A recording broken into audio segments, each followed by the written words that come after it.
Diamond Holmes appliances வழங்கும் ருசிக்கலாம் வாங்க. நான் உங்களுடைய மண்வாசனை மினக்கா.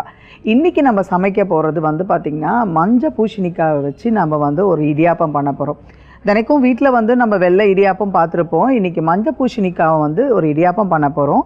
அந்த மஞ்சள் பூசணிக்காய் எல்லா கடைகள்லேயுமே நம்மளுக்கு கிடைக்கும், காய்கறி கடையில். பட் ஆனால் இதை நம்ம நிறையவே யூஸ் பண்ணியிருக்க மாட்டோம். இதை சின்ன சின்னதாக நறுக்கிட்டு இதை ஒரு நல்ல ஒரு மிக்சி ஜாரில் நம்ம இதை அரைக்க போகிறோம்.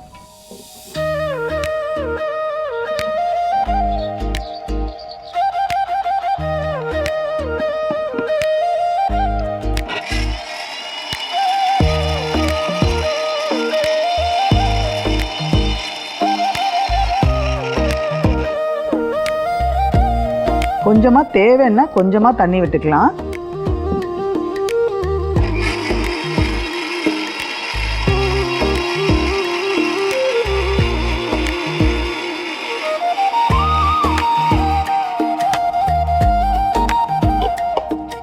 பூசணிக்காய் பார்த்திங்கன்னா நல்லா அரைஞ்சிருச்சு பாருங்கள். இப்போது நம்ம ஒரு பாத்திரத்தில் அடுப்பை ஆன் பண்ணிக்கோங்க. இப்போ இந்த பூசணிக்காவை நம்ம கொஞ்சம் ஹீட் பண்ண போகிறோம். பூசணிக்கான்னு சொல்லும் போதே நிறைய பேர் ரொம்ப இன்ட்ரெஸ்டே இல்லாமல் வெள்ளை பூசணிக்காவாக இருந்தாலும் சரி, மஞ்சள் பூசணிக்காய் இருந்தாலும் சரி சாம்பாரில் போடுவாங்க. ஆனால் நம்ம இப்போ பண்ணுறதே ஒரு இடியாப்பம் பண்ண போகிறோம். நிறைய பேருக்கு பார்த்திங்கன்னா அந்த ஸ்கின் அலர்ஜி இருக்கும். சில பேருக்கு பார்த்திங்கன்னா இந்த ஹேர் க்ரோத் கம்மியாக இருக்கும், டைஜஷன் ப்ராப்ளம் இருக்கும். இந்த விஷயத்துக்கு எல்லாத்துக்குமே இந்த மஞ்சள் பூசணி ரொம்பவே யூஸ்ஃபுல்லாக இருக்குங்க. Vitamin A, vitamin C, vitamin இன்றதில் நம்ம நிறைய விட்டமின் சத்துக்களை கொண்டது தான் இந்த மஞ்சள் பூசணிக்காய். இதில் நம்ம ஈஸி ஒரு 5 மினிட்ஸ்லேயே ஒரு இடியாப்பம் பண்ணுறதுக்கு நம்ம பண்ண போகிறோம். இதை எதுக்கு நம்ம ஒரு லைட்டாக நம்ம வதக்குறோன்னா இதில் இருக்கிற ஒரு ரா ஸ்மெல் பார்த்திங்கன்னா போகணும்.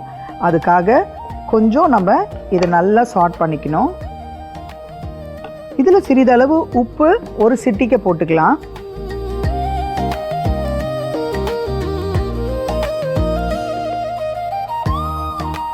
கொஞ்சம் ஏலக்காய்.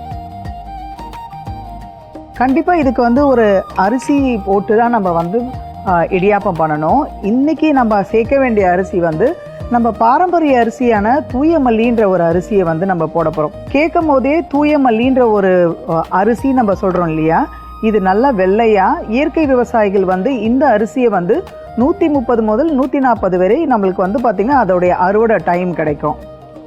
ஸோ அந்த அரிசியிலையும் பார்த்திங்கன்னா நிறைய சத்துக்கள் இருக்குது. நம்மளோட பாடியில் உள்ள இன்டெஸ்டைன் எல்லாமே டெவலப் பண்ணக்கூடிய சத்துக்கள் அந்த தூய மல்லி அரிசி இருக்குது. அதை நீங்கள் சாதமாகவும் சாப்பிடலாம். எப்படி நம்ம மாப்பிளை சம்பா, காட்டியானம், குள்ளக்கார், கருங்குருவை இந்த மாதிரி நிறைய அரிசிகள் இருக்கோ, இந்த தூய மல்லியும் பார்த்திங்கன்னா காமனாக நம்ம வெள்ளை அரிசி மாதிரியே இருக்கும்.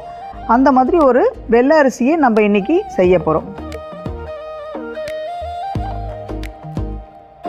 இந்த ரா ஸ்மெல் போயிடும். இந்த ரா ஸ்மெல் போன பிறகு நம்ம தூய மல்லியை நல்லா அரைச்சி பவுடர் பண்ணி வச்சுருக்கோம். அதாவது நம்ம எப்படி இந்த முறுக்கு மாவுலாம் பண்ணுறோம், அதே மாதிரி நீங்கள் கடையில் எவ்வளோ பார்த்திங்கன்னா இடியாப்ப மாவு வாங்குறீங்களே, அதே மாதிரி தான் நம்மளுடைய தூய மல்லி அரிசியை நான் ஈரமாக பார்த்திங்கன்னா ஊற வச்சு நிழலில் ஆற வச்சு அதுக்கப்புறம் நம்ம அரைச்சி வச்சுருக்கோம். ஸோ இது ஒரு கப்பு நம்ம கொட்டிடுவோம்.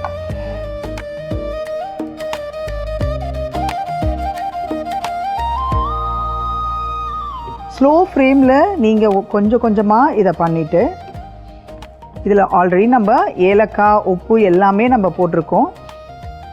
கொஞ்சமாக தேவைப்பட்டால் தண்ணி ஊற்றிக்கலாம். இதில் இருக்கிற நீர்ச்சத்து ஆட்டோமேட்டிக்காக நம்மளுக்கு பார்த்திங்கன்னா அது பைண்டிங் கெப்பாசிட்டிக்கு ரொம்ப யூஸ்ஃபுல்லாக இருக்கும். டீஹைட்ரேட்டாக இருக்கிறவங்கெல்லாம் பார்த்திங்கன்னா இந்த மஞ்சள் பூசணி, வெள்ளை பூசணி இந்த மாதிரிலாம் ஜூஸாக கூட நீங்கள் எடுத்துக்கலாம். ரொம்ப ஆரோக்கியமான ஒரு விஷயம் இது. நம்ம கண்ணுக்கு ரொம்ப எப்படி நம்ம கேரட் சாப்பிட்டா கண்ணுக்கு நல்லா இருக்குன்ற போது, அதே மாதிரி இந்த மஞ்சள் பூசணியில் அவ்வளோ சத்துக்கள் இருக்குங்க. ரொம்பவே ஆரோக்கியமான விஷயம். இதை நம்ம என்ன பண்ணுறோன்னா சாம்பாரில் போட்டு பசங்களுக்கு கொடுத்துடுறோம். இந்த மாதிரி ஒரு டேஸ்டியான ஒரு இடியாப்பத்தை நம்ம பார்க்கலாம். இங்கே பார்த்தீங்கனாலே உங்களுக்கு தெரியும், அதுவாக பைண்ட் ஆகி கலர் வந்து எல்லோ கலரில் ஆகும். நீங்கள் கேட்கலாம் இதில் சிறுதானியம் சேர்க்கலாமா, சிறுதானியத்தில் பண்ணலாமா? தாராளமாக பண்ணலாம். வரகு, சாமை, குதிரைவாளியில் பண்ணலாம். நீங்கள் தொட்டு பார்த்தீங்கன்னா உங்களுக்கே தெரியும், நல்லா வேக வச்சு உங்களுக்கு கொழுக்கட்டை பிடிக்கிற அளவுக்கு கூட வரும் பாருங்கள். இப்போ இதை வந்து ஆஃப் பண்ணிடலாம். நம்ம இதை ஒரு பவுலில் நம்ம வந்து ட்ரான்ஸ்ஃபர் பண்ணிவிட்டு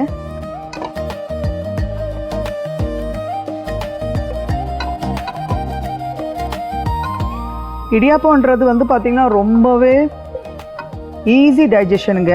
அதில் நம்ம இந்த மாதிரி மஞ்சள் பூசணிக்காய், நிறைய பீட்ரூட்டு, கேரட்டு அதோட எக்ஸ்ட்ராக்ட் எடுத்து கூட நீங்கள் பண்ணலாம். பசங்க வந்து இதெல்லாம் சாப்பிட மாட்டேன்னு சொன்னால் கூட நம்ம சூப்பராக இந்த மாதிரி ஒரு விஷயத்தை நம்ம எடுத்துக்கலாங்க. கொஞ்சம் நெய் விட்டுக்கோங்க.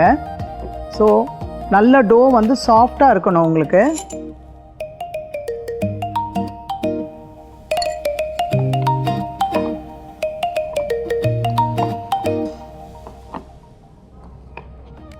எனி டைம் உங்களுக்கு இந்த மாதிரி அரிசி மாவு இருந்தால் இந்த மாதிரி இடியாப்பம், புட்டு, அது மட்டும் இல்லாமல் நீங்கள் முறுக்கு இந்த மாதிரிலாம் செய்யலாம். இங்கே பாருங்கள் எவ்வளோ ஒரு பியூட்டிஃபுல்லான ஒரு கலரில் நம்ம மஞ்சள் பூசணிக்காவுடைய இடியாப்ப மாவு ரெடி ஆகிடுச்சு. இப்போ இதை வந்து நம்ம இடியாப்ப குழலில் வந்து பிழிஞ்சு நம்ம வந்து இடியாப்பம் ரெடி பண்ணிடலாம். மாவை எடுத்துகிட்டு உங்கள் வீட்டில் எல்லோரும் யூஸ் பண்ணுற மாதிரியே இட்லி பாத்திரத்தில் எந்த ஒரு அச்சு, நம்ம வந்து ரொம்ப சின்ன சின்ன அச்சாக இருக்கணும். அப்போ தான் வந்து பார்த்திங்கன்னா இடியாப்பம் வந்து ரொம்ப சாஃப்டாக நல்லாயிருக்கும். பெரிய பெரிய அச்சு தான் ஓம்பொடி மாதிரி எடுத்துக்காதீங்க.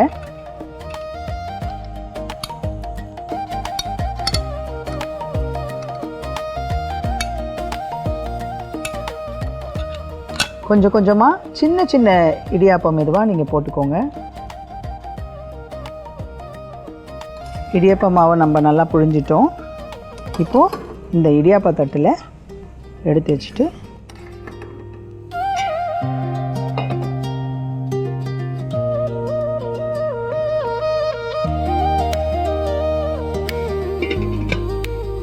இப்போ நம்ம இடியாப்பம் வந்து நல்லா சூடாக வெந்துட்டுருக்கு. அதுக்கு ஒரு பெரிய சூப்பரான ஒரு காம்பினேஷனாக நம்ம வந்து பார்த்திங்கன்னா வெள்ளை குருமா செய்ய போகிறோம். அதுக்கு ஒரு பேன் எடுத்துக்கோங்க. அதை வந்து ஹீட் பண்ணிக்கோங்க. ஹீட் பண்ணிவிட்டு இப்போ இந்த பேனில் கொஞ்சமாக நீங்கள் எண்ணெய் விட்டுட்டு, பேனில் நம்ம வந்து எண்ணெய் கொஞ்சம் ஊற்றிருக்கோம். இப்போது இதுக்கு தேவையான பிரிஞ்சி இலை, பட்டை, கிராம்பு, ஒரு 2 ஏலக்காய் நம்ம இதை போட்டிருக்கோம். இது வந்து பார்த்திங்கன்னா இந்த வெள்ளை குருமான்றது நிறைய வெஜிடேபிள்ஸ்லாம் போட்டு நல்ல காரமே இல்லாத ஒரு குருமாவாக இருக்கும். நம்மளுடைய பூசணிக்காய் இடியாப்பத்துக்கு ரொம்பவும் டேஸ்ட்டாக இருக்கும். ஸோ இதை நம்ம போட்டுட்டு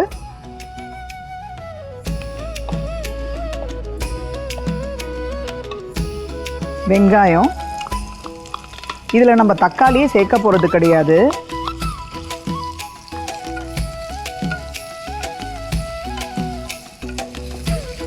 வெங்காயம் நல்லா வதக்கும் போதே சால்ட்டு, தேவையான சால்ட்டை நீங்கள் வந்து போட்டுக்கலாம்.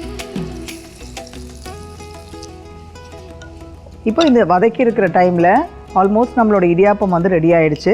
இப்போ நம்ம அதை எடுத்துடலாம்.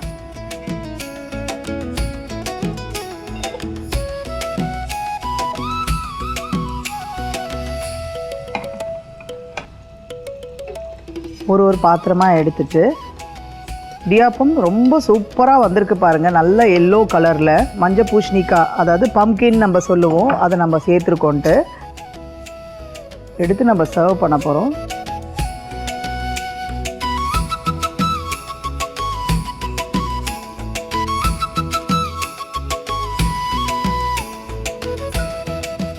வெங்காயம் நல்லா வதங்கிடுச்சு. இந்த நேரத்தில் இஞ்சி பூண்டு விழுது,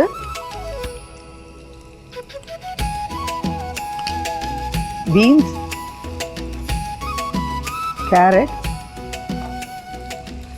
உருளைக்கிழங்கு தேவைன்னா நீங்கள் உருளைக்கிழங்கு போட்டுக்கலாம். இல்லை ஃப்ரெஷ் பட்டாணி இருந்ததுன்னா தாராளமாக நீங்கள் பட்டாணி போட்டுக்கலாம். எவ்வளோ வெஜிடேபிள்ஸ் வேணாலும் நீங்கள் போட்டுக்கலாம். வெஜிடேபிள்ஸ் அதிகமாக போடும் போது தனித்தனியாக எடுத்து வைக்கும் போது இந்த குருமாவில் வந்து பார்த்திங்கன்னா நம்ம இடியாப்பத்தை வச்சு சாப்பிடும் போது ரொம்ப டேஸ்ட்டாக இருக்குங்க.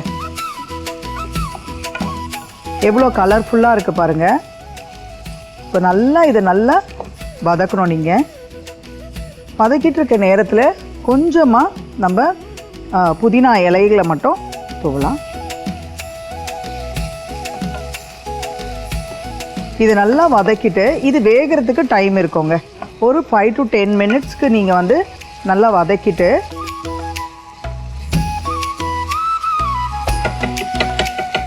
தேவைப்பட்டால் பர்கோலிலாம் இருக்குது பாருங்கள், அது சின்ன சின்ன துண்டாக வச்சு வேக வச்சு கூட நீங்கள் போடலாம். எந்த காய்கறிகள் குழந்தைங்க வந்து சாப்பிடாமல் இருக்காங்களோ அந்த காய்கறிகளை இந்த மாதிரி வெள்ளை குருமாவில் நீங்கள் சேர்க்கலாம். கொஞ்சம் வேக வைக்கிறதுக்கு கொஞ்சம் தண்ணி விடுறோம் நம்ம. ஆல்மோஸ்ட் இதை கொஞ்சம் இந்த காய் எல்லாமே வேகிறதுக்கு ஒரு 5 மினிட்ஸ் ஆகும். காய் வெந்துட்டுறதுக்கு கொஞ்சம் லெட்டு போட்டு நீங்கள் இதை மூடிடுங்க. வெள்ளை குருமாவுக்கு முக்கியமாக வந்து காய் நல்லா வேகணும். வேகலைன்னா வந்து ஆஃப் குக்டாக இருந்ததுன்னா கொஞ்சம் அது நல்லா இருக்காது. இந்த வெள்ளை குருமாவுக்கு ஒரு ஸ்பெஷலான இன்க்ரீடியன்ட்ஸ் நம்ம பண்ண போகிறோம். அதை நம்ம வந்து இப்போ அரைக்க போகிறோம். மிக்சியில் முக்கியமாக இதுக்கு தேவையான பொருட்கள் வந்து பார்த்திங்கன்னா தேங்காய்,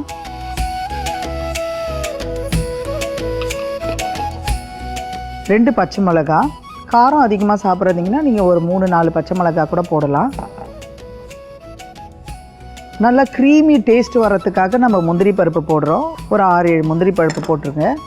பொட்டுக்கடலை ஒரு 2 டீஸ்பூன் பொட்டுக்கடலை மட்டும் போடுங்க. சோம்பு ஒரு ஸ்பூன் அளவுக்கு, ரொம்ப பெரிய ஸ்பூன் இல்லாமல் கொஞ்சம் ஸ்பூன் அளவுக்கு, சின்ன ஸ்பூன் அளவுக்கு நீங்கள் போட்டுக்கலாம். 2 ஏலக்காய். இதில் வந்து நல்ல க்ரீமி டெக்ஸ்டர் வரதுக்காக நம்ம முந்திரி பருப்பும் கசகசாவும் போடுறோம். கசகசாவை கொஞ்சமாக தண்ணி விட்டு கொஞ்சம் நேரத்துக்கு முன்னாடி நீங்கள் ஊற வச்சுருங்க. இப்போ இந்த எல்லாத்தையும் நம்ம அரைக்க போகிறோம்.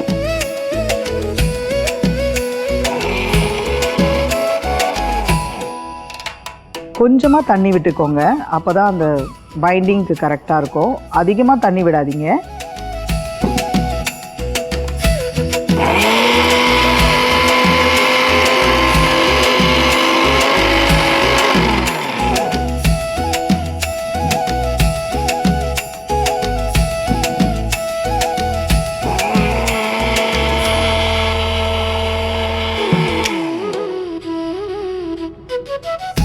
இப்போ இந்த டெக்ஸ்சரை நல்லா பார்த்துக்கோங்க.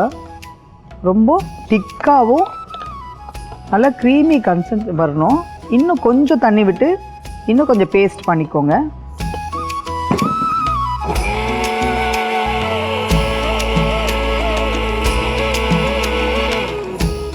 கையில் நீங்கள் எடுத்து பாருங்கள், ஏதாவது நல்லா சாஃப்டாக இருக்குது பாருங்கள். ஸோ இதுதான் வந்து அதோட பதம்.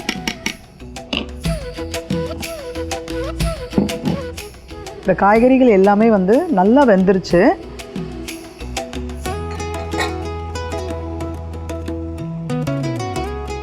இந்த காய்கறி நல்லாவே வந்திருக்கு. இந்த காய்கறி கூட இப்போ நம்ம இந்த வெள்ளை குருமாவுக்கு அரைச்சி வச்சிருந்த இந்த பேஸ்ட்டை வந்து நம்ம இதில் ஊற்ற போகிறோம்.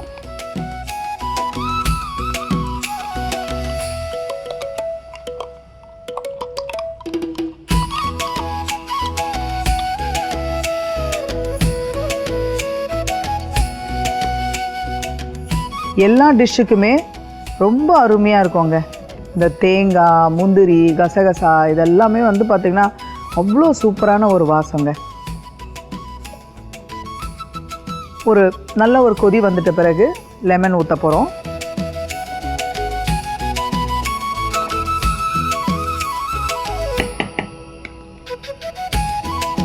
லெமன் ஜூஸு, வாசனைக்கு புதினா தலை.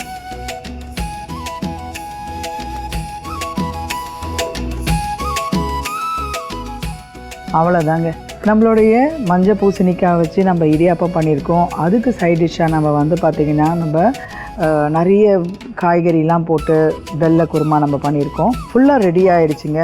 எவ்வளோ பார்க்கவே டெக்ஸ்சர் க்ரீமி டெக்ஸ்சரில் ஹோட்டல் ஸ்டைலில் நம்ம வந்து பார்த்திங்கன்னா வெள்ளை குருமா பண்ணியிருக்கோம். வீட்டில் இதை வந்து செஞ்சு பாருங்கள். டெஃபினட்டாக சொல்கிறேன், பசங்க வந்து பார்த்திங்கன்னா கொஞ்சம் கூட மிச்சம் வைக்க மாட்டாங்க, எல்லாத்தையும் சாப்பிட்ருவாங்க. நம்ம மஞ்சள் பூசணிக்காவை பற்றி நம்ம சொல்லும் போது அதுக்கு நிறைய சத்துக்கள் இருக்குங்க. இப்போ இருக்கிற காலகட்டத்தில் எல்லாருமே வந்து பார்த்திங்கன்னா டைஜஷன் ப்ராப்ளமில் தான் இருக்காங்க, செரிமான பிரச்சனையில் இருக்காங்க, மலச்சிக்கல், அந்த மாதிரி நிறைய விஷயங்களுக்கு இந்த நீர்ச்சத்தான வந்து மஞ்சள் பூசணிக்காய் ரொம்ப அவசியம். இதில் விட்டமின் ஏ இருக்குது, விட்டமின் இ இருக்குது, vitamin C. Vitamin A, vitamin சின்னு நம்ம வந்து ஏபிசிடி மாதிரி நிறைய விஷயங்களை சொல்கிறோன்னு நினைக்கிறேங்க. எல்லாத்துக்குமே ஆரோக்கியன்றது ரொம்ப ரொம்ப அவசியங்க. விட்டமின் இ பொறுத்த வரைக்கும் நீங்கள் உங்களோட ஸ்கின்னுக்கும் ஏருக்கும் ரொம்ப ரொம்ப முக்கியமானது. அது மட்டும் இல்லாமல் விட்டமின் இ உங்களுக்கு ரொம்பவே ஆரோக்கியமான வந்து டைஜஷன் ப்ராப்ளமு, இன்ஃப்ளமேஷன் சொல்லுவாங்க இல்லையா, உடம்புல வந்து பார்த்திங்கன்னா நிறைய இப்போது எது சாப்பிட்டாலும் வந்து பார்த்திங்கன்னா அங்கங்கே வீக்கமாக இருக்கும், கட்டிகள் இருக்கும், கொழுப்பு கட்டி, இந்த மாதிரி நிறைய கட்டிகள்லாம் நம்மளுக்கு வந்து இருக்கும். கர்ப்பப்பையில் நிறைய நீர்க்கட்டிகள்லாம் இருக்குது. இதுக்கு வந்து டாக்டர்ஸ்லாம் நிறைய டேப்லெட்ஸ்லாம் நீங்கள் வந்து சாப்பிடுவீங்க. இருந்தாலும் இந்த மாதிரி நம்மளுடைய ஆரோக்கியமான உணவில் வந்து பார்த்திங்கன்னா நல்ல ஒரு மெடிசன் ப்ராப்பர்ட்டி உள்ளே இருக்குது. மோஸ்ட்லி நம்ம இந்த மஞ்சள் பூசணிக்காய் மட்டும் இல்லை, வெள்ளை பூசணிலையும் நம்ம சொல்லுவாங்க. குடலில் வந்து பார்த்திங்கன்னா நம்மளுக்கு வந்து நிறைய புண்ணு இருக்குது, நிறைய உங்களுக்கு வந்து பார்த்திங்கன்னா சாப்பிடாமல் அல்சருக்கெலாம் சொல்லுவாங்க. அப்போ இந்த பூசணிக்காவை வந்து நீங்கள் எப்படி வேணாலும் எடுத்துக்கலாம். இன்றைக்கி நான் வந்து பார்த்திங்கன்னா இடியாப்பம் நான் செஞ்சுருக்கேன், அதை வந்து சாம்பாரில் போட்டு சாப்பிட்லாம், இல்லை வந்து நீங்கள் வந்து அதை ஒரு பொரியலாக பண்ணி சாப்பிட்லாம். வீக்லி ஒன்ஸ் நீங்கள் இந்த மாதிரி மஞ்சள் பூசணிக்காவை வந்து தொடர்ந்து எடுத்துக்கிட்டிங்கன்னா நல்ல ஒரு ஆரோக்கியமாக இருக்கும். இதில் விட்டமின் ஏ வந்து பார்த்திங்கன்னா கண்களுக்கு நல்லது. கேரட் மாதிரியே நம்மளோட மஞ்சள் பூசணிக்காய் வந்து பார்த்திங்கன்னா கண்களுக்கு நல்லதுன்னு சொல்கிறோம். மஞ்சள் பூசணிக்காயில் வந்து பாரம்பரிய அரிசி சேர்த்துருக்கோம், அருமையாக இருக்கும், டேஸ்ட்டாக இருக்கும், சாப்பிட்டு பாருங்கள். மஞ்சள் பூசணிக்காய் தூயமல்லி அரிசியில் செஞ்ச இடியாப்பத்தை எப்படி செய்யலான்னு பார்க்கலாம். பூசணிக்காவை எடுத்து சின்ன சின்னதாக கட் பண்ணி தோலை எடுத்துட்டு அதை வந்து ஒரு மிக்சியில் போட்டு நல்லா தண்ணி விட்டு கொஞ்சம் நைஸாக அரைச்சிக்கோங்க. ஒரு பேன் எடுத்து அடுப்பை ஆன் பண்ணிவிட்டு ஸ்லோ ஃப்ளேமில் அந்த பூசணிக்காய் விழுத எடுத்து கொஞ்சமாக ஒரு பச்சை வாசனை போகிற அளவுக்கு அதை வந்து லைட்டாக நீங்கள் கொஞ்சம் வதக்கி எடுக்கணும். சிறிது உப்பும் கொஞ்சமாக ஒரு சிட்டிக்கை ஏலக்காவும், அரிசி மாவை எடுத்து ஒரு கப் எடுத்து அந்த சூடாக இருக்கும் போதே ஸ்லோ ஃப்ளேமில் நீங்கள் அரைக்கும் போது கொஞ்சமாக தண்ணி விட்டு அதை வந்து நல்லா பைண்டிங்காக வர்றதுக்கு ஒரு டீஸ்பூன் நெய் விட்டு சப்பாத்தி மாவு பதத்துக்கு நம்ம வந்து ஒரு பவுலில் எடுத்து வச்சிடணும். இடியாப்பம் மாவு பிழியறதுல கொஞ்சமாக மாவு விட்டு இடியாப்ப பதத்துக்கு அந்த இலைத்தட்டில் வந்து போட்டு இடியாப்பத்தை பிழிஞ்சு இட்லி பாத்திரத்தில் தண்ணியை நல்லா கொதிக்க விட்ட பிறகு நீங்கள் வந்து அந்த தட்டில் வச்சு நீங்கள் இடியாப்பத்தை சுட்டு ஒரு 15 நிமிஷத்துக்கு வரைக்கும் இடியாப்பம் வெந்த பிறகு எடுத்திங்கன்னா சுவையான மஞ்சள் பூசணிக்காய் தூயமல்லி அரிசி இடியாப்பம் ரெடி ஆயிடுச்சு. வெள்ளை குருமா செய்முறை. ஒரு பாத்திரத்தை, கனமான பாத்திரத்தை எடுத்து எண்ணெயை கொஞ்சம் விட்டுட்டு அது கூட பிரிஞ்சி இலை, பட்டை, கிராம்பு, ஏலக்காய் இதை நல்லா கொஞ்சம் செவற அளவுக்கு கொஞ்சம் ஃப்ரை பண்ணிவிட்டு நல்லா ஒரு 2 வெங்காயத்தை நல்லா நீட்டு வாக்கில் கட் பண்ணி அதை வந்து கொஞ்சம் நல்லா வதக்கணும். பீன்ஸு, அதுக்கப்புறம் ஒரு கப்பு கேரட்டு, உருளைக்கிழங்கு, ஒரு கப்பு, இதெல்லாம் போட்டு நல்லா வதக்கி எடுக்கணும். இது நல்லா கொதிக்க வைக்கிறதுக்கு ஒரு அரை டம்ளர் தண்ணி ஊற்றி நீங்கள் அதை வந்து கொதிக்க வச்சிட்ருக்கிற டைமில் ஒரு மிக்சி ஜாரில் தேங்காய் துருவல், நான் 3 பச்சை மிளகாய், முந்திரி ஒரு 5, பொட்டுக்கடலை 1 ஸ்பூனு, சோம்பு அரை ஸ்பூனு, ஏலக்காய், கசகசா சேர்த்து நல்லா நைஸாக பேஸ்ட்டாக வர வரைக்கும் நீங்கள் அரைச்சிக்கணும். காய்கறியை நல்லா வெந்துட்ட பிறகு நீங்கள் என்ன பண்ணணும், இந்த விழுதை கலந்து நீங்கள் வந்து அதிக நேரம் இதை வந்து கொதிக்க விடக்கூடாது. ஒரு 5 நிமிஷம் கொதிக்க வச்சு ஒரு 2 டீஸ்பூன் வந்து லெமன் ஜூஸ் ஊற்றி தேவையான சால்ட்டை போட்டு நீங்கள் வந்து வெள்ளை குருமா உங்களுக்கு ரெடி ஆகிடும். நம்ம வெள்ளை குருமா வந்து ரொம்ப ரெடி ஆயிடுச்சு. இந்த பவுலில் ட்ரான்ஸ்ஃபர் பண்ணிடலாம்.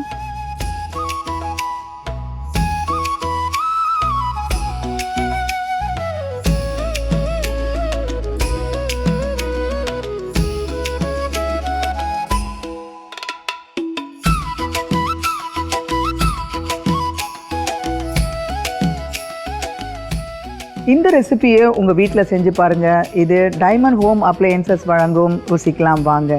வணக்கம். ருசிக்கலாம் வாங்க பரிசு போட்டிக்கான கேள்வி. இன்றைய நிகழ்ச்சியில் மஞ்சள் பூசணிக்காயில் உள்ள விட்டமின் ஏ எதற்கு நல்லது என்று திருமதி மண்வாசனை மேனகா அவர்கள் கூறினார். இந்த கேள்விக்கான சரியான பதிலை 15 நிமிடத்திற்குள் அனுப்பும் முதல் 10 நபர்களில் ஒரு நபருக்கு டைமண்ட் ஹோம் அப்ளையன்சஸ் வழங்கும் ஒரு பரிசு காத்திருக்கிறது.